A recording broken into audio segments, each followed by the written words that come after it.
नमस्कार दोस्तों, बेटू की कहानी में आपका स्वागत है। रात के करीब 2 बजे थे। कविता दुल्हन का कपड़े पहने फूलों से सजे कमरे में बैठी हुई थी। कविता, अपने आप से शांत हो जा कविता। तू इस दुनिया की पहली लड़की नहीं है जिसकी शादी हुई है, और प्रदीप तो तेरा दोस्त भी है। तू ऐसे डर मत। तभी प्रदीप मिश्रा कमरे में आया। वह 25 साल का एक हैंडसम लड़का था। वह कविता के पास आकर बोला, प्रदीप, तुम्हें क्या लगता है कविता कि मैं तुम्हें गले लगाकर प्यार करूंगा? मत करो मेरे सामने ये ढोंग। मैं नहीं मानता शादी को। कविता उदास होते हुए, ये क्या कह रहे हो प्रदीप? आज ही तो हमारी शादी हुई है। तुमने अपनी मर्जी से मुझसे शादी की है, और शादी की बात अलग है। हम दोनों बचपन से फ्रेंड हैं। ऐसा मत बोलो प्लीज। प्रदीप गुस्से और नफरत से, मत भूलो कविता, ये शादी मैंने मजबूरी में के चलते की है। तुम अच्छे से जानती हो कि मैं किसी और को पसंद करता हूँ, और अगर उस दिन तुम्हारे साथ हो। इतना बोल प्रदीप चुप हो जाता है और गुस्से से टेबल पर रखा दूध का गिलास उठाकर जमीन पर पटक देता है, जिससे दूध और कांच जमीन पर फैल जाता है, जिसे देखकर कविता घबराकर अपनी आंखें बंद कर लेती है।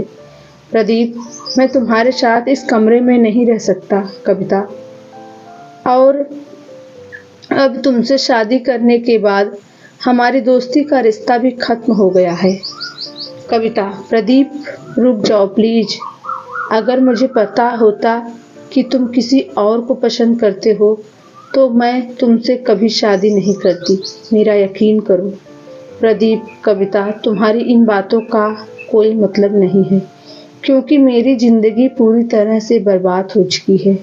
कविता की लाख रोकने पर भी प्रदीप कमरे के दूसरे कमरे में चला जाता है। शादी का लाल जोड़ा पहने कविता वहीं जमीन पर बैठकर फूट फूट कर रो पड़ी। कविता रोते हुए, आज सब खत्म हो गया माँ। आपके साथ ही मेरी जिंदगी की सारी खुशियाँ खत्म हो गई।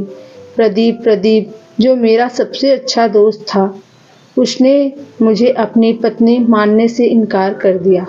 उस वक्त कविता के सामने वो पास्ट आ गया जिसकी वजह से कविता और प्रदीप की शादी हुई थी। 5 दिन पहले प्रदीप एक लॉयर था जो कविता का बहुत अच्छा दोस्त था। वहीं कविता भी लॉ की पढ़ाई कर रही थी। एक दिन जब वह घर आई, उसके चेहरे की हवाइयाँ उड़ी हुई थी। गरिमा, कविता की माँ, क्या हुआ कविता बेटा? तू इतनी घबराई हुई क्यों है? सब ठीक तो है ना? कविता, हाँ माँ, सब ठीक है, बस बहुत थक गई हूँ ना, इसलिए थोड़ा रेस्ट करूँगी तो बेहतर फील होगा। इतना बोलकर सहमी हुई कविता भागकर अपने रूम में चली जाती है। गरिमा अपने आप से, तू चाहे मुझसे झूठ बोल ले, पर कुछ तो है जो तुझे परेशान कर रहा है। तभी गरिमा के फ़ोन पर किसी की कॉल आई। कॉल पर प्रदीप है। प्रदीप, आंटी, वो कविता कहाँ है? मैं उसे कब से कॉल कर रहा हूँ, वो मेरा कॉल नहीं उठा रही। गरिमा, पता नहीं बेटा, जब से बाहर से आई है थोड़ी सहमी सी है। मेरे पूछने पर भी कुछ नहीं बताया। प्रदीप, अरे आंटी, आप फिक्र मत करिए, मैं उसका मूड ठीक कर दूंगा। ऐसे ही कई दिन बीत जाते हैं। हमेशा हंसने बोलने वाली कविता चुपचाप और डरी हुई रहने लगती है। एक दिन जब कविता घर लौट रही थी, तभी किसी ने उसे अपनी गाड़ी में खींच लिया, जिसे देखकर कविता बहुत डर गई, क्योंकि गाड़ी में शहर का सबसे पावरफुल गुंडा शिवम तिवारी था। कविता डरते हुए, ये क्या हरकत है? गाड़ी रोकिए। आप मुझे कहाँ ले जा रहे हैं शिवम? ये पहले ये बता, तूने किसी को कुछ बताया तो नहीं ना? अपनी माँ गरिमा को कुछ बताया क्या? दरअसल शिवम बहुत ही पावरफुल था। उसे कविता पहली नज़र में पसंद आ गई थी। तब से वह उस पर नज़र रखता था, उसे आते जाते डराता था। कविता, तुमने आने को मना किया था ना, इसलिए मैंने माँ को कुछ नहीं बताया, किसी को कुछ नहीं बताया। शिवम, हा हा हा हा, बहुत खूब, लड़की समझदार है तू। और हाँ, इसी बात पर तेरे लिए खुशखबरी, कल शाम 6 बजे बालाजी मंदिर आ जाना। और हाँ, अगर नहीं आई ना तो तुझे तेरे घर से उठवा लूँगा। हम दोनों कल ही शादी कर लेंगे। कविता डर से कांपते हुए, क्या शादी? नहीं नहीं, मैं तुम जैसे गुंडे से शादी नहीं कर सकती। शिवम, गुंडे से? ये मेरी बात ध्यान से सुन लड़की, कल अगर तूने मुझसे शादी नहीं की ना तो तू और तेरी माँ दोनों अपनी जान से हाथ धो बैठेंगे। अगर तू कत्ल दुल्हन बनेगी, वो भी सिर्फ और सिर्फ मेरी। चल, अभी मेरे लोग तुझे घर ड्रॉप कर देंगे। बहुत सारी तैयारी भी तो करनी है ना शादी की। शिवम कविता को उसके घर छुड़वा देता है। इतने दिन से जो कुछ कविता अकेले बर्दाश्त कर रही थी, वह अपनी माँ को देखकर उनके गले लग कर फूट फूट कर रो पड़ती है। गरिमा, क्या हुआ? क्या हुआ बेटा?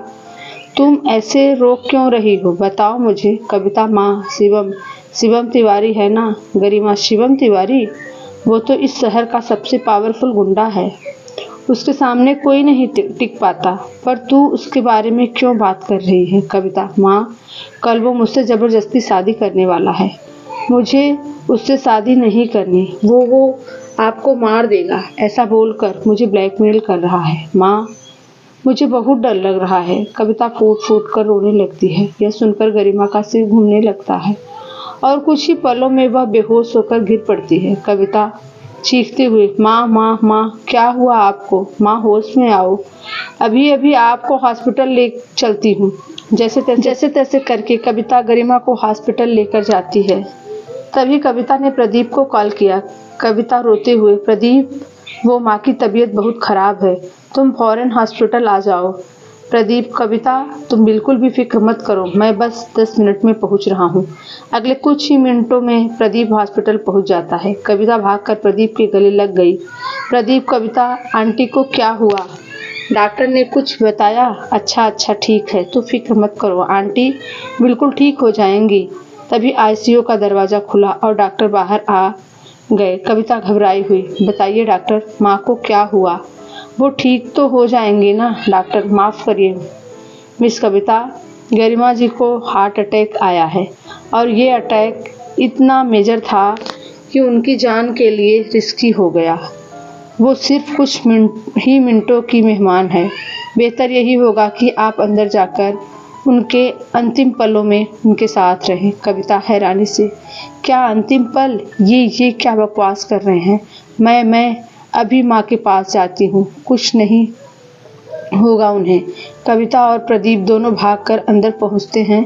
कविता फूट फूट कर रोने लगती है। गरिमा कमज़ोर आवाज़ में, प्रदीप बेटा, मेरी बेटी के तुम सबसे अच्छे दोस्त हो।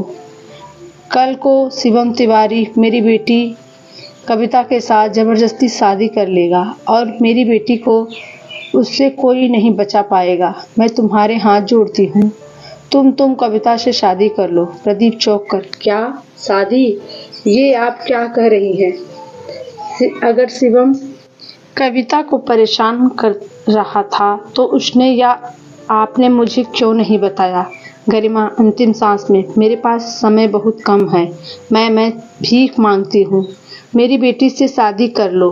तुम दोनों मुझे वचन दो, आज अभी इसी वक्त शादी करोगे। दो वचन दो मुझे। अगर ये शादी हो गई तो वो शिवम कुछ नहीं कर पाएगा। थोड़ी देर में गरिमा जी की सांसें रुकने लगी और एक ही पल में प्रदीप और कविता शादी के लिए हाँ बोल दिया। प्रदीप और कविता साथ में, हम वचन देते हैं कि हम ये शादी करेंगे। यह सुनकर गरिमा के चेहरे पर सुकून छा गया और दूसरे ही पल उनकी आंखें हमेशा के लिए बंद हो गई। कविता बेहोश होकर प्रदीप की बाहों में झूल गई। तो दोस्तों, हमारी पूरी कहानी सुनने के लिए दिल से धन्यवाद।